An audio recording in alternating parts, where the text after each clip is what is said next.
বানারসের সেই প্রাচীন হাবেলির জীর্ণ দেয়ালগুলো যেন হাজার বছরের নীরব সাক্ষী হয়ে দাঁড়িয়েছিল। ধুলোর আস্তরণের নিচে লুকিয়েছিল এক নারীর নিঃস্বার্থ প্রেম, অপমান আর ত্যাগের করুণ গাথা। সকালের প্রথম সোনালি কিরণ যখন জানালার ফাটল দিয়ে উকি দিত, তখনও সেই হাবেলির এক কোণে এক নারী নীরবে মন্দির পরিষ্কার করত আর ভগবানের সামনে দীপ জ্বালাত। তার নাম ছিল নন্দিনী। নন্দিনীর বিয়ে হয়ে ৩টি দীর্ঘ বছর কেটে গিয়েছিল, কিন্তু বিক্রমের কোনো খবর ছিল না। শুধু প্রতি মাসে ব্যাঙ্ক অ্যাকাউন্টে আসা কয়েকটা টাকা ছাড়া আর কিছুই আসত না। সেই টাকায় তার পেট ভরত, কিন্তু তার আত্মার ক্ষুধা কখনো মিটত না। গঙ্গার ঘাটে স্নান করতে গেলে আশপাশের মহিলারা তাকে করুণ চোখে দেখত। কেউ কেউ তাকে স্বামীহীন সোহাগিন বলে সমবেদনা জানাত, আবার কেউ তার ভাগ্যকে দোষারোপ করত যে এত সুন্দরী মেয়েকে এমন নিষ্ঠুর স্বামী কিভাবে জুটল। নন্দিনী সব কথা চুপচাপ সহ্য করে নিত, কারণ তার নিজস্ব সংস্কার এবং একতরফা প্রেমের ওপর তার অটল বিশ্বাস ছিল। তার মনে হতো হয়তো পূর্বজন্মের কোনো ঋণ আছে, যা সে এই জন্মে পূর্ণ নিষ্ঠার সাথে শোধ করছে। হাবেলির রান্নাঘরে কমলাদেবীর কণ্ঠস্বর গুঞ্জরিত হতো, যিনি নন্দিনীর ছোটখাটো ভুলের জন্য সবসময় তাকে ধমকাতেন।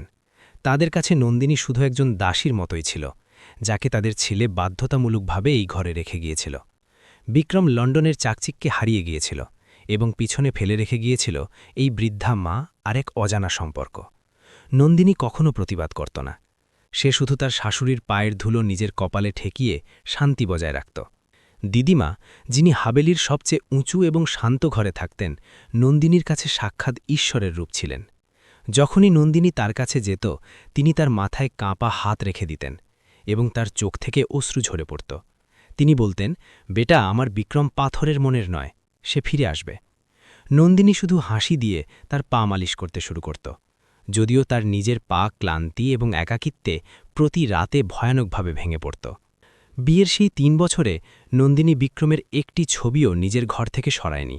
সে প্রতি রাতে সেই ছবির সামনে দাঁড়িয়ে ঘণ্টার পর ঘণ্টা কথা বলত, যেন সেই ছবি তাকে শুনছে। সে নিজের চোখের নিচের গভীর কালো দাগ এবং ম্লান হয়ে যাওয়া মুখ কখনো আয়নায় ভালো করে দেখেনি। তার কাছে তার শৃঙ্গার শুধু বিক্রমের আশার আশাতেই সীমাবদ্ধ ছিল, যা ধীরে ধীরে ঝাপসা হয়ে যাচ্ছিল। তবুও সে তা ছেড়ে দিতে প্রস্তুত ছিল না। তেওহারের দিনগুলো নন্দিনীর জন্য সবচেয়ে বেশি বেদনাদায়ক হয়ে উঠত। যখন পুরো কাশী আলোয় স্নান করত, তখন সে অন্ধকার ঘরে বসে থাকত। প্রতি দীপাবলিতে সে এই আশায় দীপ জ্বালাত যে হয়তো বিক্রম দরজায় দাঁড়িয়ে থাকবে, কিন্তু প্রতি বছর শুধু নীরবতাই ফিরে আসত। লোকেরা আনন্দ করত, আর সে নিজের মনের মন্দিরে বিক্রমের কল্যাণ কামনা করতে থাকত। তার প্রেম এক তপস্যায় পরিণত হয়েছিল, যেখানে তাকে নিজেকে জ্বালিয়ে অন্যদের জন্য আলো হয়ে উঠতে হতো। কখনো কখনো সে পুরনো সিন্দুক থেকে নিজের বিয়ের লাল জোড়া বের করে দেখত এবং সেই মুহূর্তগুলোকে স্মরণ করত যখন বিক্রম নন্দিনীর গলায় মঙ্গলসূত্র বেঁধেছিল। সেই সময় তার চোখে ঘৃণা ছিল নাকি অসহায়তা, নন্দিনী আজ পর্যন্ত বুঝতে পারেনি। সে শুধু এইটুকু জেনেছিল যে সে এই ঘরের বউ এবং তাকে নিজের মর্যাদা রক্ষা করতে হবে মরণকাল পর্যন্ত। চাই বিক্রম তাকে স্বীকার করুক বা না করুক, সে নিজের সর্বস্ব তাকে সমর্পণ করে দিয়েছিল। কাশীর সরু গলিতে ঘুরতে ঘুরতে সে প্রায়ই সেই অনাথ শিশুদের দেখত, যারা ক্ষুধার্ত অবস্থায় রাস্তায় ঘুমাত। সে নিজের সঞ্চয় থেকে তাদের জন্য খাবার নিয়ে যেত এবং তাদের মুখের হাসিতে নিজের সুখ খুঁজে পাওয়ার চেষ্টা করত। বিক্রম ছাড়া তার অস্তিত্ব একটা খালি পাতার মতো ছিল, যার উপর কেউ নিজের গল্প লিখতে ভুলে গিয়েছিল। তবুও সে সমাজের তিরস্কার এবং একাকিত্বের জ্বালা নিজের ভিতরে এমনভাবে গ্রহণ করেছিল যেমন গঙ্গা বিষ শুষে নেয়। বিক্রমের বাবা, যিনি এখন এই দুনিয়ায় নেই, তিনি নন্দিনীকে নিজের বউ হিসেবে বেছে নিয়েছিলেন। তিনি জানতেন যে নন্দিনীর সরলতা এবং ধৈর্যই তাদের ভেঙে পড়া পরিবারকে জোড়া দিয়ে রাখতে পারবে। নন্দিনী তাদের সেই বিশ্বাস ভাঙতে দেয়নি, যদিও এর জন্য তাকে নিজের যৌবনের প্রতিটি ইচ্ছার বলি দিতে হয়েছে। সে সেই বড় ঘরের নীরবতাকে নিজের পায়েলের ঝংকার দিয়ে জীবন্ত রাখার ব্যর্থ চেষ্টা করে যেত। এক দুপুরে যখন সূর্যোদয় পূর্ণ তাপে ছিল, ঘরের প্রধান দরজায় এক ডাকিয়া এসে একটা রেজিস্ট্রি চিঠি দিয়ে গেল। চিঠিতে বিদেশের সিল লাগানো ছিল এবং সেটা বিক্রমের পক্ষ থেকে ছিল, যা দেখে নন্দিনীর হৃদয়ে জোরে জোরে ধড়ফড় করতে লাগল। তার মনে হলো হয়তো তার ধৈর্যের ফল সে পেয়ে গিয়েছে এবং বিক্রম তাকে মনে করেছে। সে কাপা হাতে সেই চিঠি তার শাশুড়িকে দিল, যাদের মুখে এক অদ্ভুত উত্তেজনা এবং ভয় দেখা যাচ্ছিল। কমলাদেবী চিঠি পড়লেন এবং তার হাত থেকে সেই কাগজ মেঝেতে পড়ে গেল, যেন কোনো বজ্রপাত হয়েছে। নন্দিনী যখন সেই চিঠি তুলল, তখন তাতে শুধু এতটুকু লেখা ছিল যে বিক্রম আগামী সপ্তাহে ভারতে ফিরছে, কিন্তু চিঠির ভাষায় কোনো আপনত্ব ছিল না, বরং একটা আনুষ্ঠানিক সংবাদ ছিল যা কোনো অচেনা ব্যক্তিকে দেওয়া হয়। নন্দিনীর চোখে আনন্দের অশ্রু ছিল, কিন্তু তার মনে এক অজানা ভয়ও বাসা বাঁধতে শুরু করেছিল যে এই ফিরে আসা কি নিয়ে আসবে। পুরো হাবেলি বিক্রমের স্বাগতের প্রস্তুতিতে মেতে উঠল। নন্দিনী নিজে হাবেলির প্রতিটি কোণ ফুল দিয়ে সাজিয়েছিল। সে নিজের সবচেয়ে সুন্দর রেশমি শাড়ি বের করেছিল এবং ভগবানের কাছে শুধু এটাই প্রার্থনা করেছিল যে বিক্রম এবার তাকে নিজের স্ত্রী হিসেবে দেখুক। হাবেলির রং বদলে গিয়েছিল। চাকর চাকরানীরা দৌড়াদৌড়ি করছিল এবং কমলা দেবীর মুখে বছরের পর বছর পর হাসি ফুটেছিল। কিন্তু নন্দিনীর আত্মা যেন কোনো অঘটনের সংকেতে বারবার কেঁপে উঠছিল এবং তাকে শান্তি দিচ্ছিল না। দিদিমা নন্দিনীকে নিজের কাছে ডেকে নিয়ে তার হাতে একটা পুরনো সোনার কঙ্কন পরিয়ে দিলেন, যা তাদের খানদানের নিশানি ছিল। এটা পরে নাও, আজ থেকে তুমি এই ঘরের আসল মালকিন, তিনি আবেগাপ্লুত হয়ে বললেন। নন্দিনী তাদের পা ছুঁয়ে মনে মনে প্রার্থনা করল যে বিক্রমের মনে তার জন্য সামান্য জায়গা তৈরি হয়। তার দুনিয়ার কোনো ধন সম্পদের চাহিদা ছিল না, তার শুধু সেই মানুষটির সঙ্গ চাইছিল যার নামের সিঁদুর সে পড়ত। যেদিন বিক্রম আসার কথা ছিল সেদিন কাশীর হাওয়ায় এক অদ্ভুত ভারী ভাব ছিল এবং আকাশ মেঘে ঢাকা ছিল। নন্দিনী সকাল থেকেই উপবাসে ছিল এবং গঙ্গায় গিয়ে বিশেষ আরতি করেছিল যাতে তার সুহাগ সুরক্ষিত থাকে। সে নিজের চুলে মল্লিকার ফুল সাজিয়েছিল এবং সেই দরজার দিকে তাকিয়ে দেখতে লাগল যেখান দিয়ে তার ভাগ্য ভিতরে আসতে যাচ্ছিল। তার মনে হচ্ছিল ৩ বছরের দীর্ঘ অপেক্ষা আজ শেষ হতে যাচ্ছে এবং তার জীবন সুন্দর হয়ে যাবে। সন্ধ্যার সময় একটা কালো বড় গাড়ি হাবেলির সামনে এসে থামল এবং তা থেকে একটা স্যুট পরা প্রভাবশালী যুবক বেরিয়ে এলো। সে বিক্রমী ছিল, কিন্তু সে এমন দেখাচ্ছিল না যেমন নন্দিনী তাকে ৩ বছর আগে দেখেছিল। তার চোখে এক অদ্ভুত উদাসীনতা এবং মুখে অহংকারের ঝলক ছিল যা নন্দিনীকে ভয় পাইয়ে দিচ্ছিল। সে যেইমাত্র হাবেলির ভিতর পা রাখল, নন্দিনী আরতির থালা এগিয়ে দিল, কিন্তু বিক্রম তাকে অগ্রাহ্য করে দিল। নন্দিনীর হাত হাওয়াতেই থেমে গেল এবং আরতির শিখা কেঁপে উঠল, যেন তার অস্তিত্বের ওপর কেউ আঘাত করেছে। বিক্রম সোজা নিজের মায়ের কাছে গিয়ে তাকে জড়িয়ে ধরল, কিন্তু নন্দিনীর দিকে একবারও তাকাল না। তার পিছনে গাড়ি থেকে আরেকজন মহিলা নামল, যে ছোট কাপড় পরেছিল এবং তার চালে এক আলাদা আত্মবিশ্বাস এবং আধুনিকতা ছিল। তাকে দেখে পুরো ঘরে নীরবতা ছড়িয়ে পড়ল এবং সবার নজর বিক্রমের উত্তরের অপেক্ষায় রইল। এ হলো সোনাল, আমার হতে যাওয়া স্ত্রী। বিক্রম কোনো দ্বিধা ছাড়াই সবার সামনেই ঘোষণা করে দিল। কমলা দেবীর হাত থেকে পানির গ্লাস পড়ে চুরমার হয়ে গেল এবং দিদিমার চিৎকার তার গলাতেই দমে গেল। নন্দিনী যে সুহাগিনের পোশাকে দাঁড়িয়েছিল, তার মনে হলো যেন তার পায়ের নিচের মাটি সরে গিয়েছে। সে সেই সিন্দুরের দিকে তাকালো যা সে ৩ বছর ধরে পূজা করছিল, এবং তারপর সেই মহিলার দিকে যে তার অধিকারের দাবি করছিল। বিক্রমের গলায় কোনো অনুতাপ ছিল না। সে শুধু সোনালের হাত ধরে তাকে ঘরের ভিতরে নিয়ে এলো। নন্দিনী এক মূর্তির মতো সেখানেই দাঁড়িয়ে রইল। তার হাতের থালা এখনও কাঁপছিল এবং অশ্রু তার গাল বেয়ে গড়িয়ে পড়ছিল। সে বুঝতে পারছিল না যে সেই ৩ বছরের অপেক্ষা এক স্বপ্নের মতো ভেঙে গিয়েছে নাকি এটা কোনো ভয়ানক বাস্তবতা। সমাজ, সংস্কার এবং ভালোবাসা সব যেন এক মুহূর্তে ধোঁয়ার মতো উড়ে গিয়েছিল এবং সে একা দাঁড়িয়ে রইল।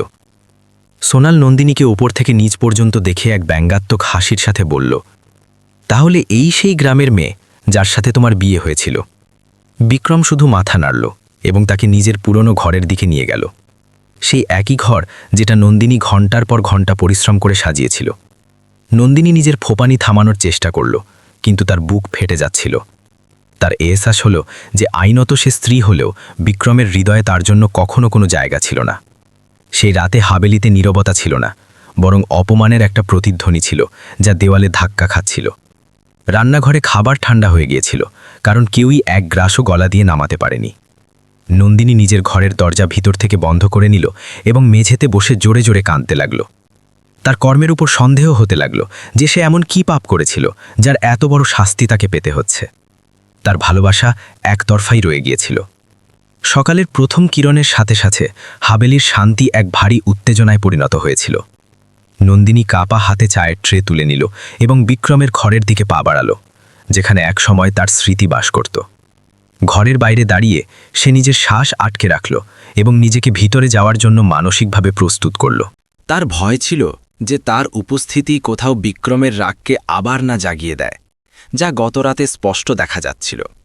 ঘরের ভিতরের দৃশ্য দেখে নন্দিনীর বুক মোচড় দিয়ে উঠল, কারণ বিক্রম এবং সোনাল একসাথে বসে হাসছিল।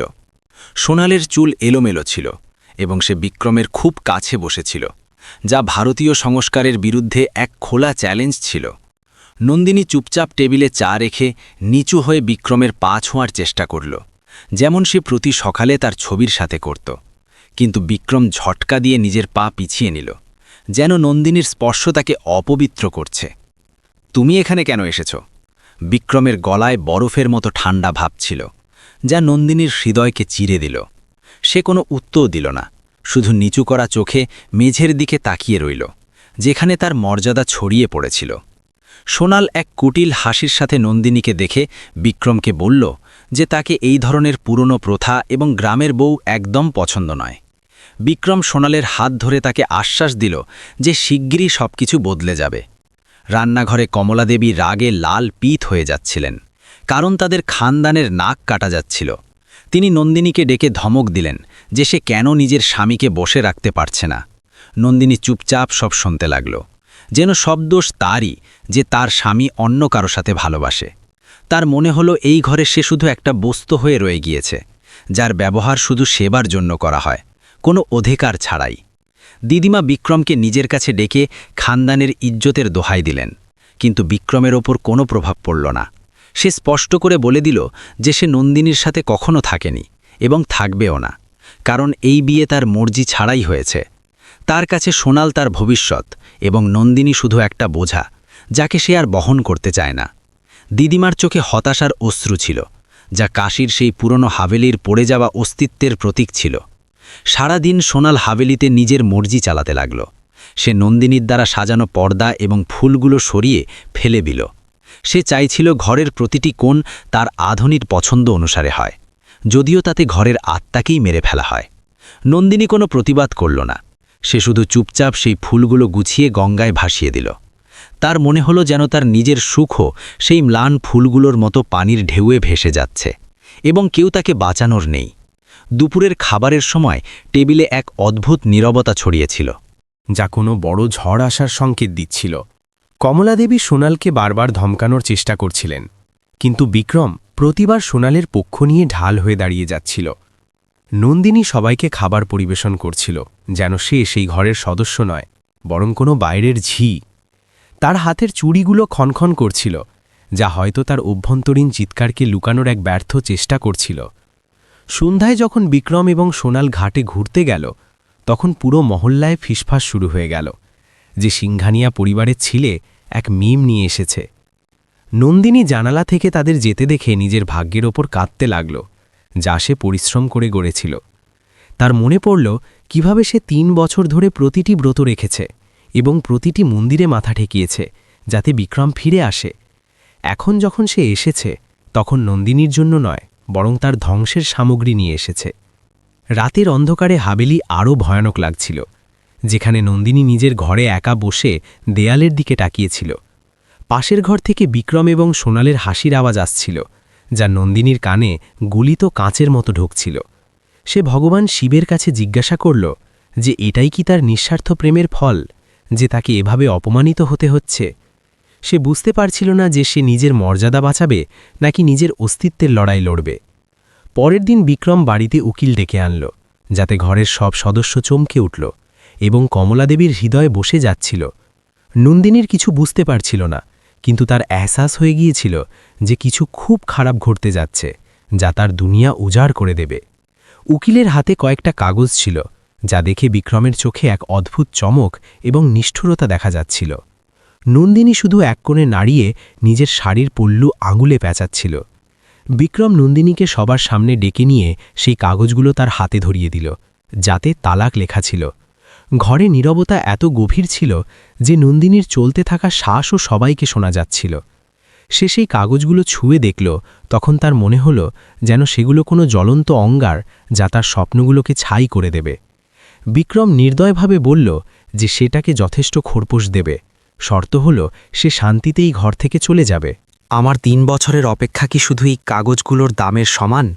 নন্দিনী প্রথমবার নিজের গলা তুলল, যা কাঁপছিল, কিন্তু তাতে একটা মর্যাদা ছিল।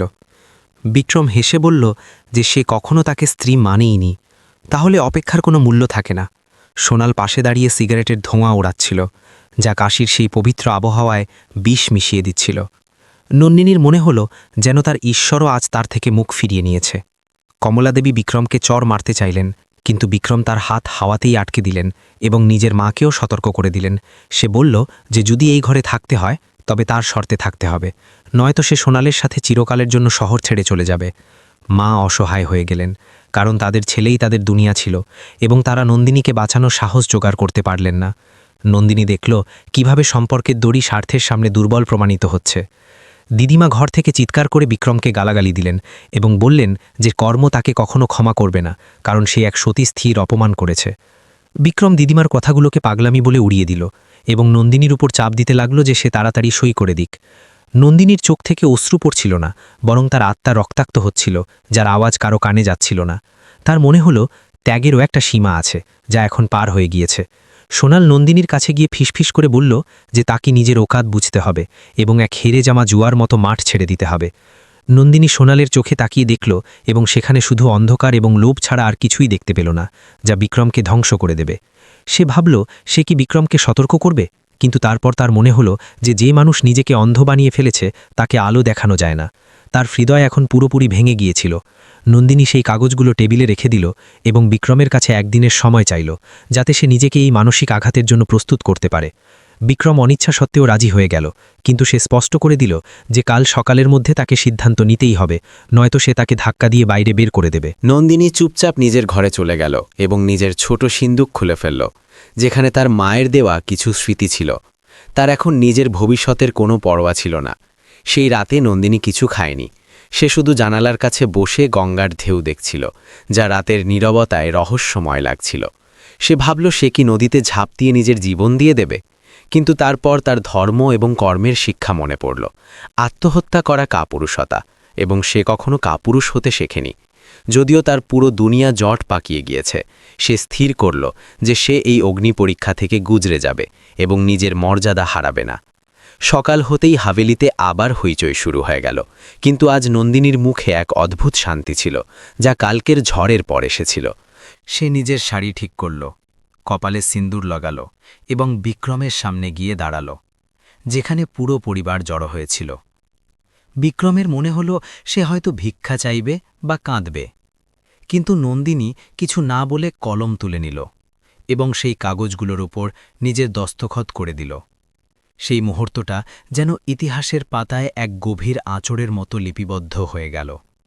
সই করার পর সে বিক্রমের দিকে তাকিয়ে বলল, আমি তোমাকে আজাদ করে দিলাম, কিন্তু মনে রেখো যে ভগবানের ন্যায়ের চাকি ধীরে চলে, কিন্তু পিষে খুব সূক্ষ্ম।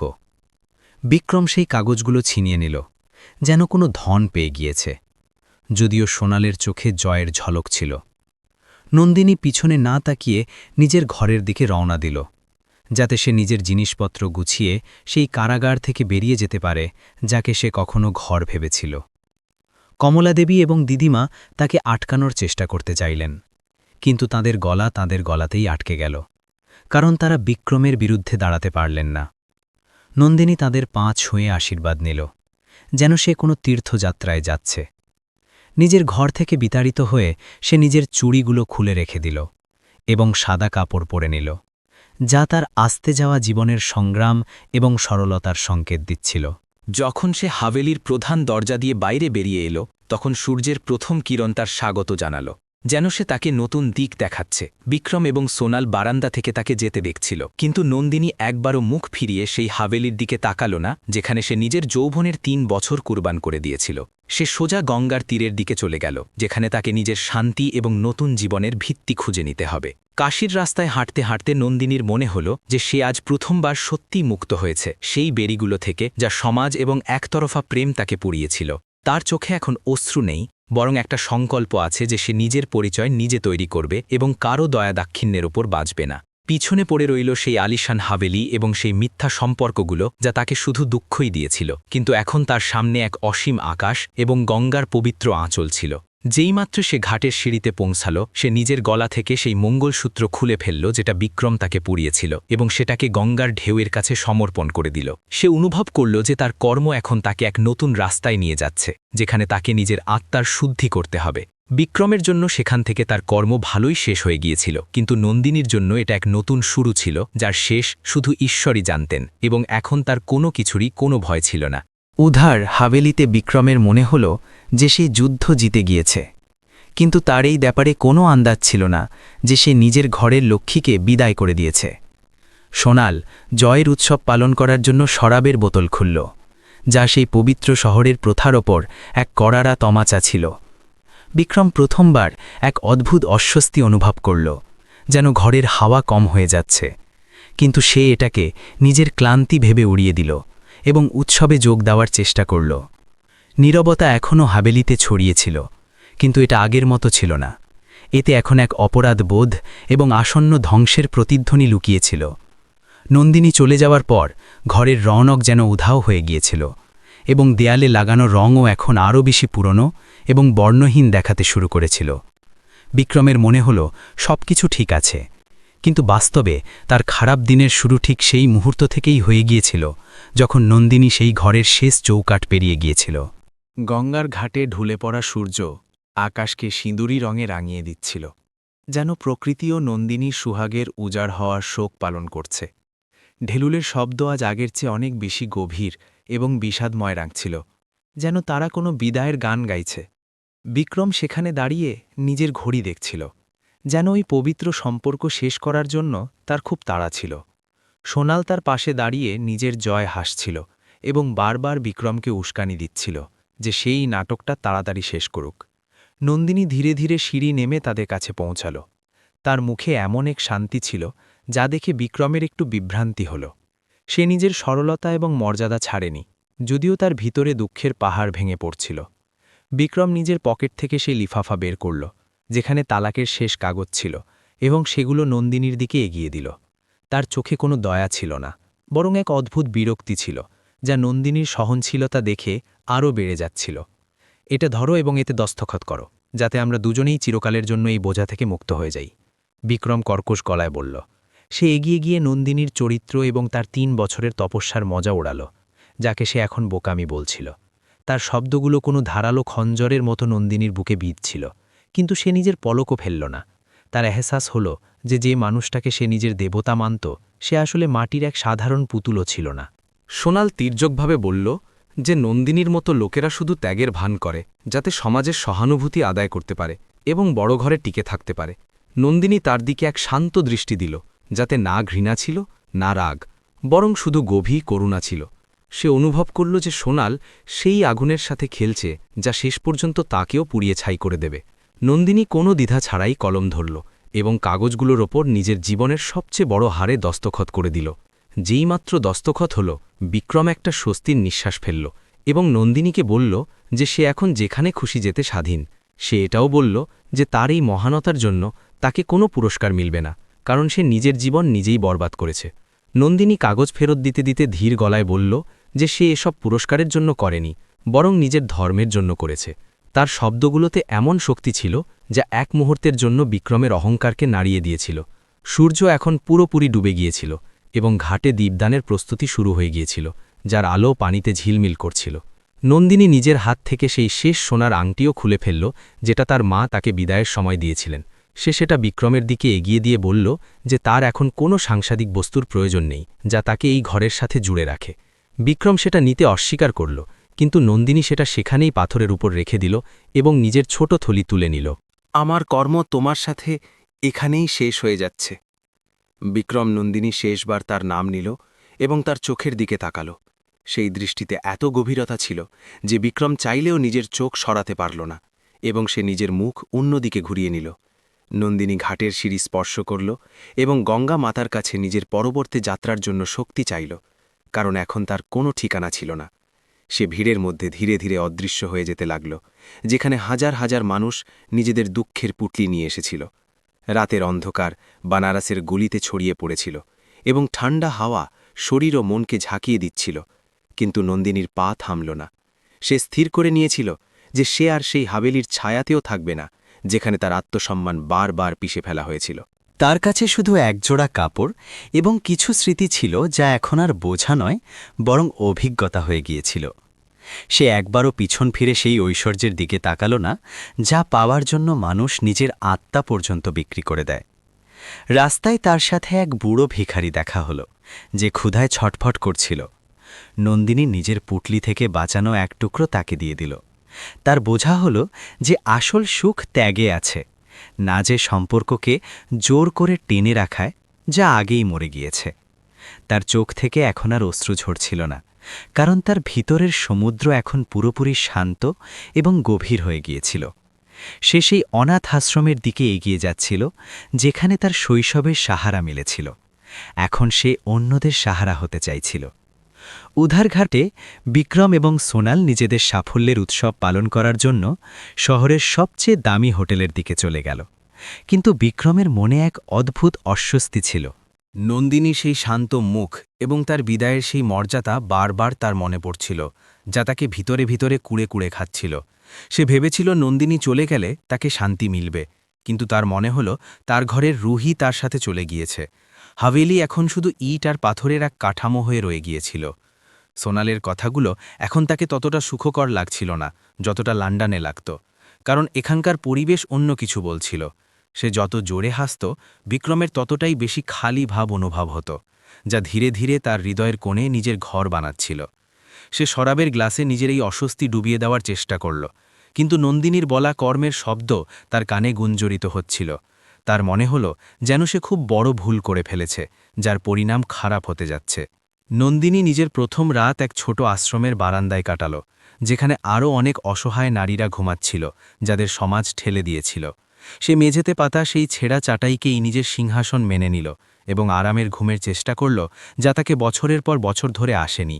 এখন তার কারো ফিরে আসার অপেক্ষা ছিল না, এবং নিজের জীবনে কারো তিরস্কার শোনার কোনো ভয়ও ছিল না। সে ঈশ্বরের খুব কাছে ছিল, এবং এটাই তার সবচেয়ে বড় অর্জন ছিল, যা বিক্রম কখনো বুঝতে পারত না। সকালের আরতির আওয়াজ যখন নন্দিনীকে জাগাল, তখন তার মনে হল যেন তার পুনর্জন্ম হয়েছে এবং সে এক নতুন শক্তিতে ভরে উঠেছে। সে পাশের কুয়ো থেকে পানি ভরল এবং অন্য মহিলাদের সাহায্য করতে লাগল, যেন সে চিরকাল থেকেই এই দুনিয়ার অংশ। তার সরলতা সেখানকার মানুষের হৃদয় জয় করে নিল, এবং শীঘ্রই সে সেই আশ্রমের প্রিয় হয়ে উঠল। সে নিজের দুঃখকে সেবায় পরিণত করেছিল, যা ক্ষতভরাট করার সবচেয়ে উত্তম এবং পবিত্র উপায় বলে মানা হয়। হাভেলিতে কমলাদেবী খাবার বানানো ছেড়ে দিয়েছিলেন এবং সারাদিন নিজের ঘরে বন্ধ হয়ে কাঁদতেন, কারণ তাদের নিজের বউয়ের স্মৃতি তাকে তাড়া করত।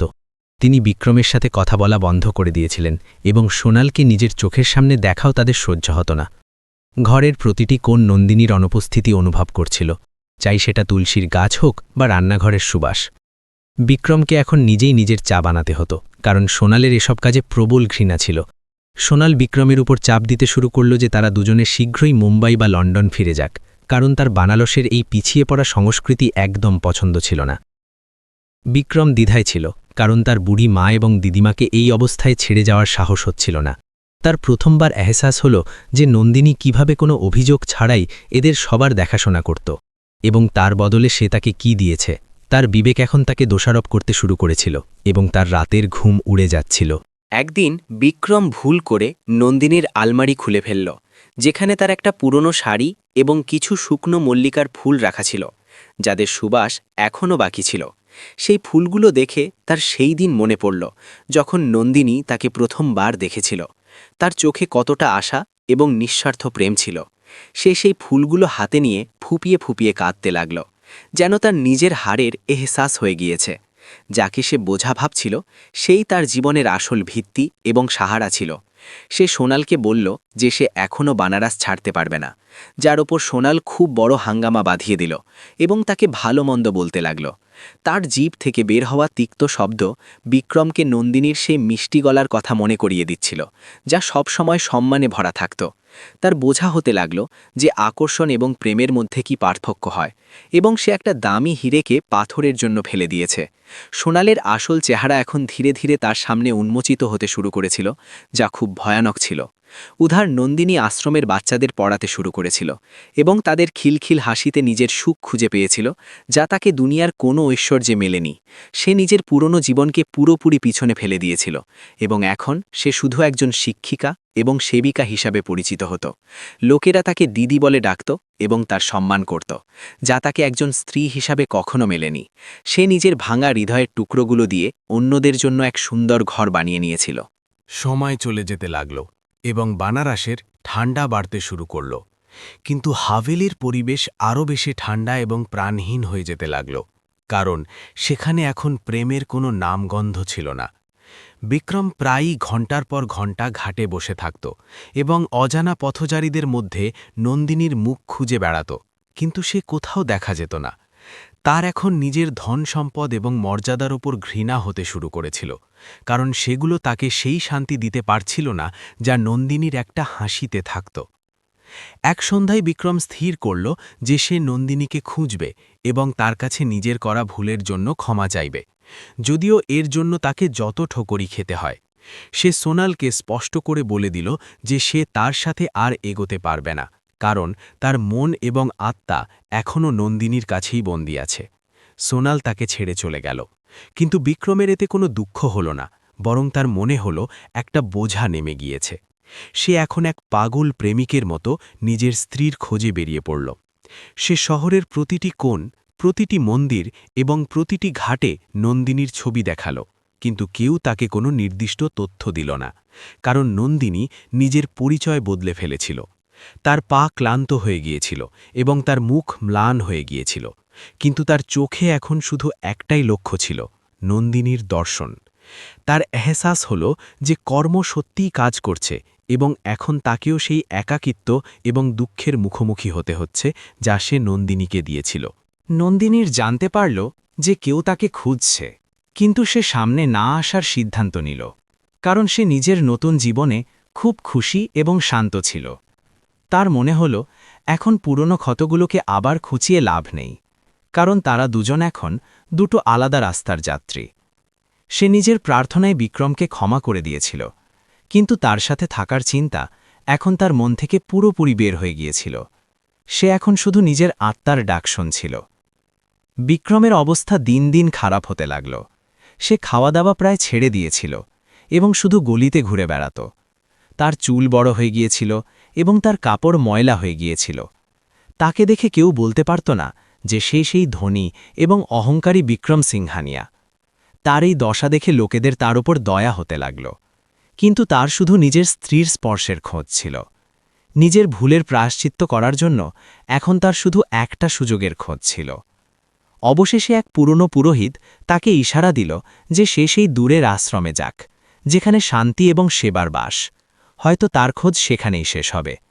বিক্রমের মনে এক নতুন আশা জাগল এবং সে সময় নষ্ট না করে সেদিকে রওনা দিল, যেখানে তার ভাগ্য তাকে আবার চ্যালেঞ্জ দিতে যাচ্ছিল। তার জানা ছিল যে রাস্তা কঠিন, কিন্তু সে হার না মানার সংকল্প করে নিয়েছিল, কারণ সে জানত যে এটাই তার শেষ সংশোধনের সুযোগ। নন্দিনী যখন আশ্রমের গেটে এক অসহায় ব্যক্তিকে দেখল, তখন তার মনে হল কোনো দুঃখী আত্মা সাহায্যের জন্য এসেছে। সে জানত না যে সে তার নিজের অতীত। সে এক গ্লাস পানি নিল এবং তার দিকে এগিয়ে গেল। তার মুখ দুপট্টায় ঢাকা ছিল। যেইমাত্র সে পানি দিল, তার নজর সেই ব্যক্তির চোখের সাথে মিলল এবং সে থমকে গেল, কারণ সেই চোখগুলো চেনা ছিল।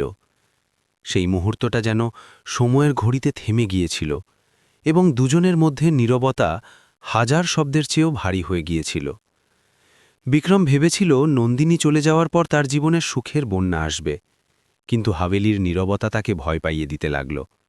সোনালের সাথে কাটানো প্রতি সন্ধ্যা তাকে এক বোঝার মতো লাগত, কারণ তাতে সেই গভীরতা ছিল না যা নন্দিনীর নীরবতায় থাকত। সোনাল শুধু নিজের আধুনিকতা এবং বাইরের দেখনদারিতে ডুবে থাকত, যেখানে ঘরের মন্দিরের দিয়া এখন নিভে গিয়েছিল এবং তুলসীর গাছ শুকিয়ে যাচ্ছিল। তার স্বাধীনতা এখন এক জেলখানার মতো লাগতে শুরু করেছিল। এক দুপুরে যখন সোনাল শহরের দামি দোকানে কেনাকাটা করতে গিয়েছিল, বিক্রম নিজের পুরনো হাভেলির সেই উপরের ঘরে গেল যেখানে নন্দিনী থাকত। সেখানকার হাওয়ায় এখনও মল্লিকার হালকা সুবাস এবং এক অদ্ভুত বিষাদ মিশেছিল। সে ধুলোয় ভরা এক ছোট সিন্দুক দেখল, যেটা হয়তো নন্দিনী তাড়াহুড়োয় নিয়ে যেতে ভুলে গিয়েছিল। যখন সে সেটা খুলল, তখন তার ভিতরে রাখা পুরনো চিঠি এবং ডায়েরির পাতাগুলো তার হৃদয়ের ধড়কন বাড়িয়ে দিল। সে নন্দিনীর রুহের খুব কাছে ছিল। সেই চিঠিগুলোতে নন্দিনী নিজের মনের সেই সব কথা লিখেছিল যা সে কখনো বলতে পারেনি। সে বিক্রমের অসুস্থতার দিনে করা নিজের প্রার্থনা এবং সেই রাতগুলোর কথা উল্লেখ করেছিল যখন সে খালি পেটে তার কল্যাণের জন্য মন্দিরে বসে থাকত। বিক্রম এটা জেনে ধাক্কা খেল যে যখন সে লন্ডনের সোনালের সাথে আনন্দ করছিল, তখন নন্দিনী নিজের বিয়ের গয়না বিক্রি করে তার ব্যবসার লোকসান চুপচাপ পূরণ করে দিয়েছিল, যাতে খানদানের ইজ্জত বজায় থাকে।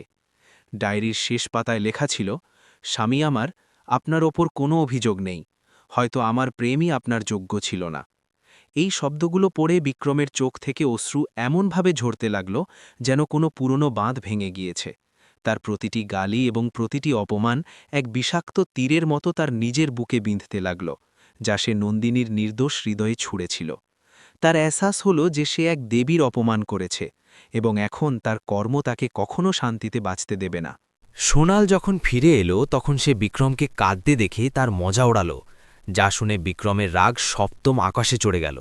সে সোনালকে বলল যে সে নন্দিনীর পায়ের ধুলোর সমানও নয়, কারণ নন্দিনী ত্যাগ করেছিল এবং সোনাল শুধু নেওয়াই জানত।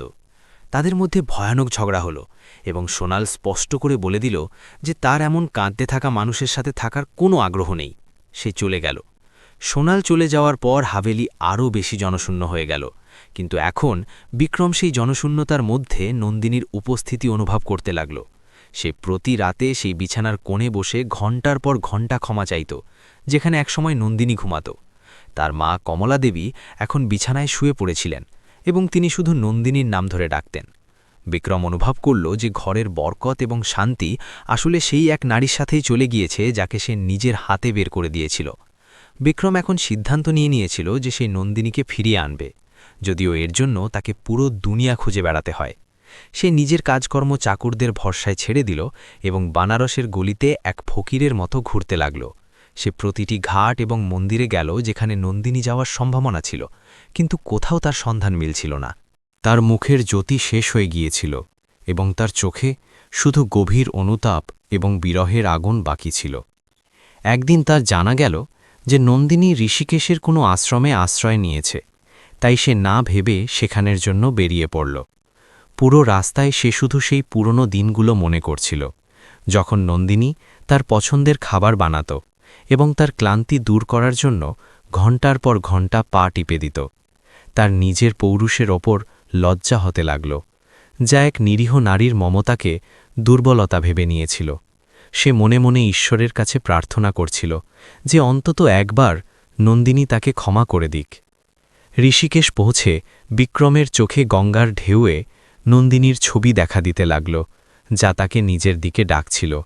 সে অনুভব করল যে সেই পবিত্র নদী হয়তো তাকে শাস্তি দিচ্ছে, কারণ সে এক শুদ্ধ আত্মাকে অপবিত্র করার চেষ্টা করেছিল।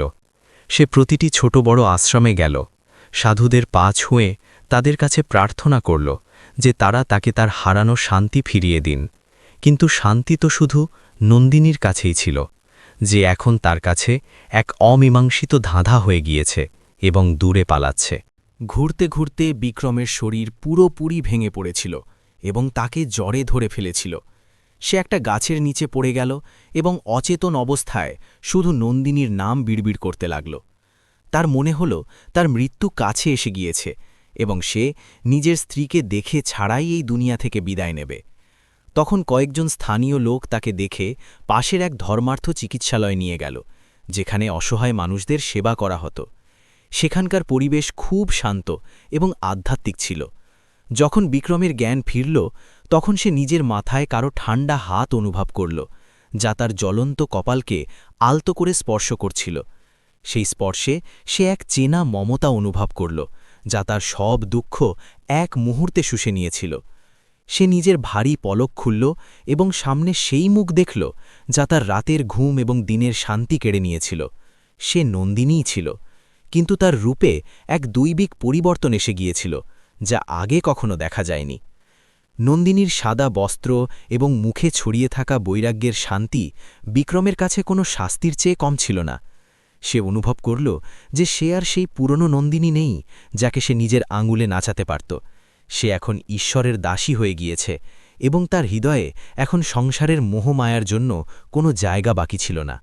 বিক্রম তার হাত ধরার চেষ্টা করল, কিন্তু নন্দিনী খুব বিনয়ের সাথে নিজের হাত পিছিয়ে নিল এবং শুধু হেসে তার স্বাস্থ্যের খোঁজ করল। নন্দিনী, আমাকে ক্ষমা করে দাও, আমি খুব বড় পাপ করেছি। বিক্রম কাঁদতে কাঁদতে তার চরণে নিজের মাথা রাখল, কিন্তু নন্দিনী তাকে আলতো করে তুলে বলল যে ক্ষমা চাওয়া এবং দেওয়া দুজনেই ঈশ্বরের বিধানের অধীন। সে বলল যে সে বিক্রমকে সেই দিনই ক্ষমা করে দিয়েছিল যেদিন সে ঘর ছেড়েছিল, কারণ ঘৃণা পালন করলে নিজের আত্মাই দূষিত হয়। বিক্রমের মনে হল নন্দিনীর এই মহানতাই তার সবচেয়ে বড় হার, যা সে কখনো জিততে পারবে না। আশ্রমের অন্য লোকেরা বিক্রমের অবস্থা দেখে অবাক হয়ে গেল যে এত ধনী দেখতে একজন ব্যক্তি এক সাধারণ সেবিকার সামনে কাকুতি মিনতি করছে। নন্দিনী বিক্রমকে সাদাসিধে খাবার খাওয়ালো এবং তাকে বলল যে এখানে বাচ্চে আর অসুস্থই এখন তার পরিবার হয়ে গেছে। বিক্রম তাকে হাভেলিতে ফিরে যাওয়ার জন্য খুব মানিয়েছে, কিন্তু নন্দিনীর চোখে এখন ঘরে ফেরার কোনো ইচ্ছা ছিল না। সে স্পষ্ট বলে দিয়েছে যে নন্দিনীকে সে চিনত সে ৩ বছর আগেই ওই হাভেলির দেয়ালের মধ্যে মরে গিয়েছিল।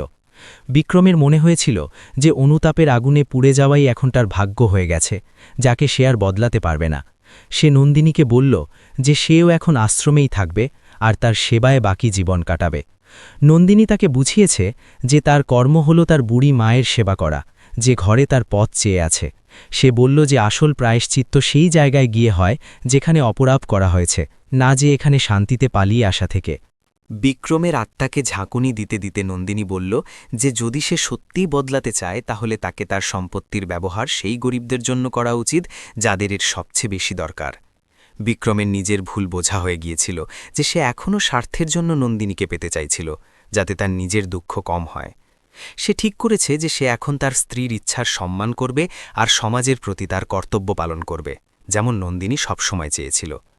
সেই রাতে বিক্রম আশ্রমের বারান্দায় বসে আকাশের তারাগুলো দেখেছে আর তার প্রথমবার শান্তির অনুভব হয়েছে। তার মনে হয়েছে যে যদিও সে নন্দিনীকে একজন স্ত্রী হিসেবে আবার পায়নি, কিন্তু সে তাকে একজন গুরুর রূপে পেয়ে গেছে। সে জেনে গিয়েছিল যে প্রেমের অর্থ শুধু পাওয়া নয়, বরং প্রিয়জনের সুখের জন্য নিজেকে সমর্পণ করে দেওয়া। তার চোখে এখন অনুতাপের অশ্রু নয়, বরং এক নতুন সংকল্পের ঝলক দেখা যাচ্ছিল। পরের দিন সকালে যখন বিক্রম যাওয়ার জন্য তৈরি হয়েছে, তখন সে নন্দিনীর চরণের মাটি নিজের কপালে লাগিয়েছে। সে প্রতিজ্ঞা করেছে যে সে এখন এক নতুন মানুষ হবে আর তার মা আর সমাজের সেবাই তার জীবন সার্থক করবে। নন্দিনী তাকে বিদায় দেওয়ার সময় শুধু এতটুকুই বলল, যাও বিক্রম, তোমার কল্যাণ হোক, আর মনে রেখো যে ঈশ্বর প্রতি মুহূর্ত তোমার সাথে আছে। বিক্রম আরেকবার ঘুরে সেই দিব্য নারীকে দেখেছে, যে এখন তার নাগালের অনেক দূরে চলে গিয়েছে। যখন সে বারাণসীর দিকে ফিরে যাচ্ছিল, তখন পথে সেই পুরনো নীরবতা আর ভয়ঙ্কর লাগছিল না, বরং প্রেরণাদায়ক লাগছিল। তার মনে হচ্ছিল যে নন্দিনীর দোয়াগুলো তার সাথে চলছে আর তাকে প্রতি মুশকিল থেকে বাঁচিয়ে দেবে। সে তার মায়ের জন্য কিছু উপহার কিনেছে আর মনে মনে তাদের কাছেও ক্ষমা চেয়েছে যাদের সে বছরের পর বছর অবহেলা করেছে। তার যাত্রা এখন শুধু এক ভৌতিক দূরত্ব পার করা ছিল না, বরং নিজের আত্মার গভীরে নামার এক পথ হয়ে গিয়েছে। হাবেলি পৌঁছেই সে সবার আগে তার মায়ের চরণে পড়ে ক্ষমা চেয়েছে, যা দেখে কমলা দেবীর চোখে আনন্দের অশ্রু এসে গিয়েছে। তিনি অনুভব করেছেন যে তাদের ছেলে সত্যিই ফিরে এসেছে, যদিও সে তার সাথে নন্দিনীকে আনতে পারেনি। বিক্রম হাবেলির সেই ঘরগুলো খুলিয়েছে যেগুলো বছরের পর বছর বন্ধ ছিল, আর সেখানে আলো আর প্রার্থনার প্রতিধ্বনি আবার শোনা যাচ্ছিল। সে তার সম্পত্তির এক বড় অংশ গরিবদের কল্যাণ আর অনাথালয়ের জন্য দান করে দিয়েছে। বিক্রম বারাণসীতে ফিরে এসেছিল, কিন্তু এবার সে আগের মতো অহংকারী আর স্বার্থপর মানুষ ছিল না। সে তার রেশমি পোশাক খুলে ফেলেছে আর সাধারণ সুতির কাপড় পরতে শুরু করেছে, যা তার ভিতরে আসা মহান পরিবর্তনের প্রতীক ছিল। তার হাবেলি, যেটা কখনো অহংকারের প্রতিধ্বনি আর কলহে ভরা থাকত, এখন সেখানে ভজন কীর্তন আর শান্তির বাস ছিল। সে সকাল সকাল গঙ্গার ঘাটে গিয়ে অজানা মানুষদের সাহায্য করত আর চুপচাপ তার মায়ের সেবায় লেগে থাকত, যেন সে কোনো বড় পাপের প্রায়শ্চিত্ত করছে। হাবেলির প্রত্যেক দেয়াল তাকে নন্দিনীর স্মৃতি মনে করিয়ে দিত, কিন্তু এখন সেই স্মৃতিতে কষ্ট নয়, বরং এক অদ্ভুত রুহানি শক্তি ছিল। সে বুঝে গিয়েছিল যে নন্দিনীকে পাওয়ার জেদই তার সবচেয়ে বড় সাংসারিক বন্ধন ছিল, আর তাকে হারানোর পরেই সে নিজেকে পেয়েছে। সে প্রায়ই সেই খালি ঘরে বসত যেখানে সে নন্দিনীকে তালাকের কাগজ দিয়েছিল, আর ঘণ্টার পর ঘণ্টা ধ্যানে মগ্ন থাকত। তার এখন সমাজের করা টিপ্পনী বা সোনালির স্মৃতি থেকে কোনো ফারাক পড়ত না। সে শুধু নিজের আত্মাকে শুদ্ধ করতে চাইত। কমলা দেবীর শরীর এখন দিন দিন খারাপ হয়ে যাচ্ছিল, কিন্তু তাদের মুখে এক অসীম শান্তি ছিল, কারণ তাদের ছেলে পুরোপুরি বদলে গিয়েছিল। এক রাতে তিনি কাঁপা হাতে বিক্রমের হাত ধরে বলল যে তিনি নন্দিনীকে খুব মনে করেন, আর তাকে না বাঁচাতে পারার জন্য তাদের গভীর আফসোস আছে। বিক্রম তার মায়ের পাথর হয়ে যাওয়া চোখের দিকে তাকিয়েছে আর প্রতিজ্ঞা করেছে যে সে এখন নন্দিনীর বলা ত্যাগের পথেই চলবে। কয়েকদিন পর শান্তিতে তার শেষ নিঃশ্বাস নিতে নিতে মা পৃথিবীকে বিদায় বলে দিয়েছে। মায়ের চলে যাওয়ার পর বিক্রম সেই বিশাল হাভেলিকে এক ধর্মশালা আর অনাথ শিশুদের জন্য এক আধুনিক স্কুলে বদলে দিয়েছে। সে অনুভব করেছে যে এটাই নন্দিনীর সবচেয়ে বড় ইচ্ছা ছিল, আর এভাবেই সে তার স্মৃতির কাছাকাছি থাকতে পারবে।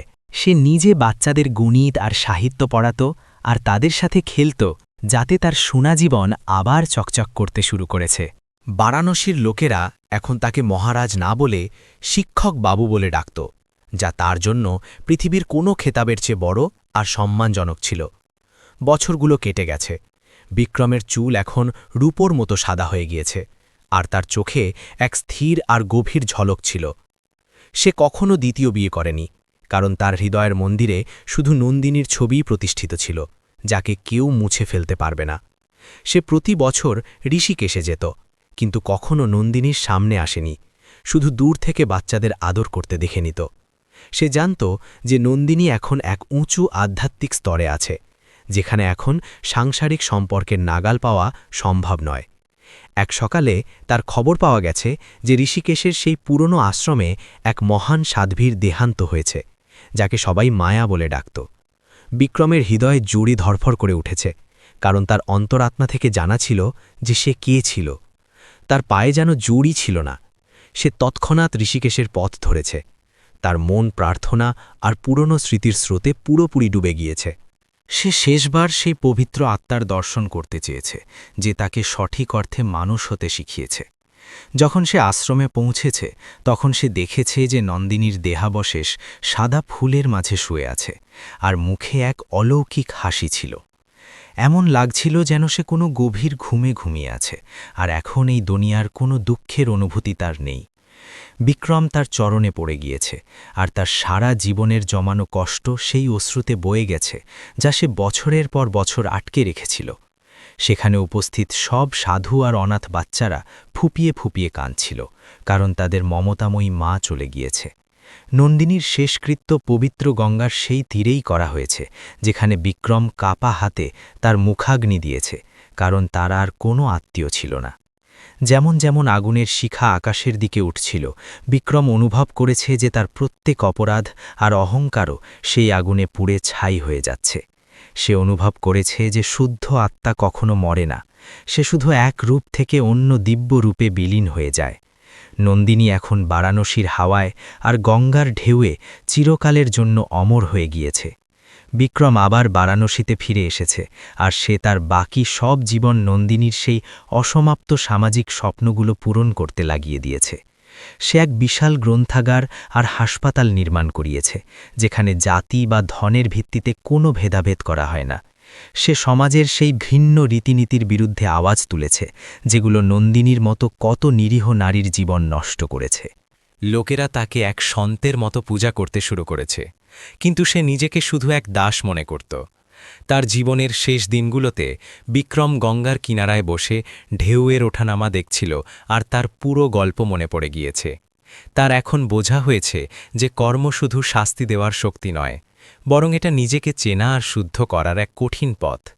সে নন্দিনীকে হারিয়ে সত্যি ঈশ্বরকে পেয়েছে, আর এটাই তার জীবনের সবচেয়ে বড় আধ্যাত্মিক অর্জন ছিল। সে চোখ বন্ধ করেছে আর নন্দিনীর পবিত্র নাম জপ করতে করতে তার শেষ যাত্রার জন্য তৈরি হয়ে গিয়েছে। সূর্যের শেষ সোনালি কিরণ গঙ্গার পানিকে আবার সিঁদুরি রঙে রাঙিয়েছে, যেন সে নন্দিনী আর বিক্রমের রুহানি মিলনের উৎসব পালন করছে। বারাণসীর সেই প্রাচীন ঘাটে এখন কোনো নীরবতা ছিল না, বরং এমন এক শান্তি ছিল যা শুধু সত্যিকারের প্রেম আর নিঃস্বার্থ ত্যাগ থেকে পাওয়া যায়। বিক্রমের নশ্বর শরীর এখন শান্ত হয়ে গিয়েছে, কিন্তু তার আত্মা এখন সেই অসীম আকাশে ছিল যেখানে কোনো বন্ধন থাকে না। তাদের এই বিরহ গাথা প্রেমের এক অমর উদাহরণ হয়ে গিয়েছে। আজও লোকেরা সেই পুরনো হাভেলির দেওয়ালের কাছে দাঁড়িয়ে থাকে আর সেই মহান ত্যাগের গাথা শোনে, যা ঘৃণাকে ভক্তিতে বদলে দিয়েছে। গঙ্গা তার পুরনো আর মস্তানি চালে বয়ে যায়, হাজার হাজার প্রেমিক আর পাপীর নীরব সাক্ষী হয়ে। এটা শেখায় যে সময়ের চাকা সবসময় ঘুরতে থাকে, কেউ এখানে থেমে থাকে না, কেউ কিছু নিয়ে যায় না, শুধু রয়ে যায় সেই কর্ম যা আমাদের চলে যাওয়ার পরেও যুগের পর যুগ মনে রাখা হয়। নন্দিনী আর বিক্রমের গল্প বারাণসীর গলিতে এক লোককথার মতো শোনানো হয়, যা মানুষকে প্রেম আর ক্ষমার শক্তি শেখায়। তাদের সম্পর্ক এমন এক আইনের উপরে ছিল যা সমাজ তৈরি করেছে। সেটা এক রুহানি বন্ধন ছিল যা মৃত্যুর পরেও ভাঙেনি। যখনই কোনো দুঃখী হৃদয় গঙ্গার কিনারায় এসে শান্তি চায়, তখন তার নন্দিনীর করুণা আর বিক্রমের প্রায়শ্চিত্তের সুবাস অনুভব হয়। এই গল্প শুধু দুই মানুষের নয়, বরং আত্মার শুদ্ধি আর চূড়ান্ত মুক্তির এক মহান যাত্রা। হাভেলির স্কুলে আজও বাচ্চারা সেই দেবীর ছবির সামনে দীপ জ্বালায়, যে তার দুঃখকে অন্যদের সুখে বদলে দিয়েছে। বিক্রম যে বীজ বপন করেছিল সেটা এখন এক বিশাল বটবৃক্ষ হয়ে গিয়েছে, যা হাজার হাজার অসহায় মানুষকে ছায়া আর সহায়তা দিচ্ছে। সমাজ বদলাচ্ছে, কিন্তু সেটা ত্যাগ আর বলিদানের ভিত্তির উপর দাঁড়িয়েছিল, যাকে নন্দিনী তার রক্ত আর অশ্রু দিয়ে সেচ দিয়েছে। তাদের দাস্তান এটা বলে যে সত্যিকারের ভালোবাসা কখনো শেষ হয় না, সে শুধু রূপ বদলায়। সন্ধ্যার আরতির সময় যখন হাজার হাজার দ্বীপ গঙ্গার ঢেউয়ে ভাসে, তখন এমন লাগে যেন নন্দিনী আর বিক্রমের আত্মা একসাথে নাচ করছে। সেই দৃশ্য এত মনোরম আর পবিত্র হয় যে দেখার লোকের চোখে শ্রদ্ধার অশ্রু চলে আসে। বারাণসীর সেই ধরনী ধন্য যে এমন প্রেম আর এমন প্রায়শ্চিত্তকে তার কোলে জায়গা দিয়েছে। শেষ পর্যন্ত সব কিছু সেই মাটি আর পানিতে মিশে গিয়েছে, যেখান থেকে শুরু হয়েছিল।